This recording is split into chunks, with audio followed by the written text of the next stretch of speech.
Hello everyone welcome back to my channel तीतनी आपण मानक एक नया वीडियो स्वागत कर। आज आम देखा लिचु गछ। आपण मैंने जदि लिचु मंजी ग्रो कर देखु मुझे भाव में मंजी ग्रो करी बहुत सारा बड़ हम और बहुत दिन पर फल आसब। तेणु आपण मैंने कौन करेंगे ना जदि मंजी ग्रो कर देखु ये भाव में आपको ग्राफ्टिंग कर दियंतु। ग्राफ्टिंग कले ए गछ आउ टिके शीघ्र फल आसीज। देशी गछरे 7-8 वर्ष पर फल आसे आ पूर्व ये टिके शीघ्र पलि आसीबो फल। आ देखंतु एठी भी गोटे मो लिचु गछरे कलिम करिछि आ एठी भी गोटे मो लिचु गछरे कलिम करिछि। आ कलिम गोटे मास हे जीवणी मु करथिली। आज देखिबा कलिमटा केमती कोन हेछि आको जदि हे जाय थाए तापरे आमे ताकू पटरे नै लगेबा ई तो बड़ गछ हबो। आ जदि बड़ गछ हुए ताहले आमे ताकू ग्राउंड रे नै लगेई देबा। चलंतु आमे जानिबा केमती कोन लिचु गछ लगा जिवो आउ ता प्रोसेस रे। लिचु गोटे विटामिन फल। लिचुर ऊपर चोपा बाहर कर देले भितरे श्वास थाए। या मध्य मंजी थाए। या को विभिन्न भाव में खिया जाय थाए। एथिरे शतकड़ा 83.5 भाग जलीय अंश थाए। सेमिति 13.6 भाग श्वेतसार थाए। एमती कि पुष्टिसार स्नेह सार तंतु जातीय पदार्थ खनिज लवण एमती भी थाए। ए गछ उष्म आर्द्र जलवायु लिचु गछ भल होता है। शीत दिने गछ भल बढ़ी पारे नहीं। खरा दिने खरा भी सही पारे नहीं। बेसी खरा हेले ए गछर फल लिचु गुड़ा सब फाटी जाई थाए। विभिन्न प्रकार माटी रे भी ए गछ होई थाए। दोरासा माटी रे ए गछ भल होई थाए। गछ 20-25 इंच पट रे लगेले भल। ए गछ सबुठ भल ग्राउंड रे लगेले। पट रे लगेले भावुची टिके खूब शीघ्र एथरे फल आसी जाई पारे। आमे ग्राउंड रे लगेले 3 फुट रे 3 फुट खोली ए गात रे 2 केजी सढ़ा गोबर खत देबे। जबखार जन फॉस्फोरस पोटास मिसेइकरी अल्प किछि देबे। गछटी भल भाव में लगे देबे। गछ किछि वर्ष बड़ हो गला परे आपण माने ता देरे किछि डीएपी यूरिया पोटास मिसेइकरी किछि दे देबे। तापरे सबा बड़ हो गले गछ फल आसी गले ए सारा को मिसे गछ जेते बड़ होइतबो से अनुसार आपण माने देबे। ताहले जांकी भल से गछ ग्रोथ करिवो आ फल आसीबो। जो कहली गछ बड़ हो गले जो सार देबे आकु वर्षा आरंभ रे देबे आ पुणी वर्षा शेष रे भी देबे। गछ मूल को सब बेले सफा सुतरा रखिबे। घास गुड़ा सफा कर दउथिबे। खरा दिने 8-10 दिन अंतर रे पानी देबे। ए गछरे पोक लागंती। पोक लागले 2 ml रे 1 लीटर पानी रे आपण माने नीम ऑयल स्प्रे करि परिबे आउ ता मूल रे देई परिबे।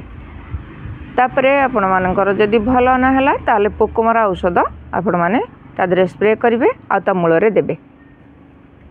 गछर फल बहुत डेरी रे आसे। आपण माने धैर्य सह गछर जत्न नेले आपण फल निश्चिंत पाइबे।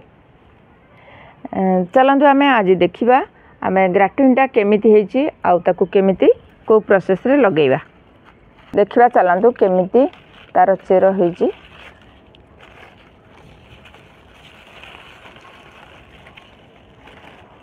बहुत सारा सुखी गलानी माटी उड़ा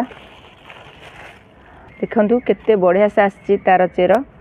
आमे एई जगारू कटिंग करिबा। एई जगारू कटिंग कर देले गछरा लगेया को सुविधा हबो। ए गछ तो आमे खोलिने आकु किछि समय परे खोलिबा कारण आ पाई मु कोनोसी ग्राउंड ठीक करिनी किंबा पट ठीक करनी। गोटे पट म ठीक करजी से आमे एई कलिम गछ को लगेबा। देखंतु केते सुंदर तार आसी जाइछि चेर। आपण माने देखि पारचंती तो आमे एई जगारू कटिंग करिबा।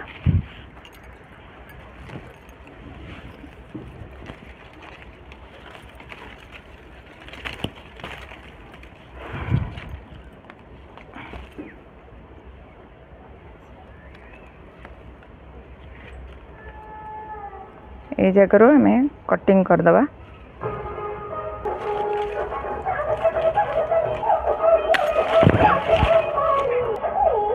देखु केते सुंदर ता चेर पड़े आसी।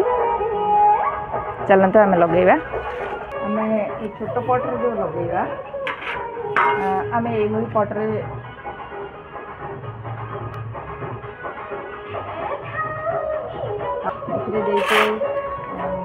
वर्मी आउ कि बाली खत नीम ऑयल एगुड़ा सब मुझे मिक्स कर भी गोटे खरा सकाल भी दे आम सब होल करें से होल रे गोटे गोटे आम एमती प्लेट देदेबा जहाँफल कि पानी ड्रेनेजटा ठीक ठाक रही।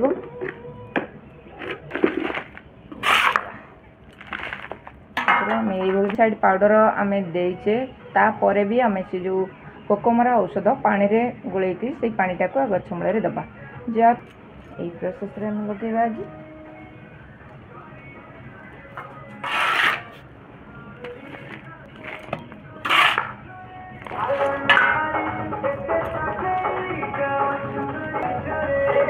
बाड़ीटा आम दबा रंग 8 इंच पट्रे आम लगेले जोटा शाखा निहाती बाड़ी गोटा रहा निहाती दरकार। गछरे पकेबा पोकमरा औषध कम्बी एक्स दी ठेपा पकई से पानी की आम दबा।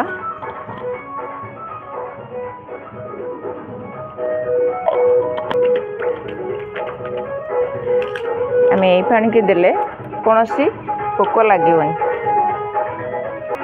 देखिले तो लिचु गछ के प्रोसेस आम लगेले आदि आपण मानकर अच्छी ताहले जो सावित्री ओषार आनिक लिचु पूजा करुँच कि अन्य दिने खाऊँ ता मंजी की जेकोसी जगार ग्रो करदे यही भाव में ग्रो होपर आपण मैंने ग्राफ्टिंग करी प्रोसेस लगे पारे कुंडरे आउ ग्राउंड रे लगे पारे।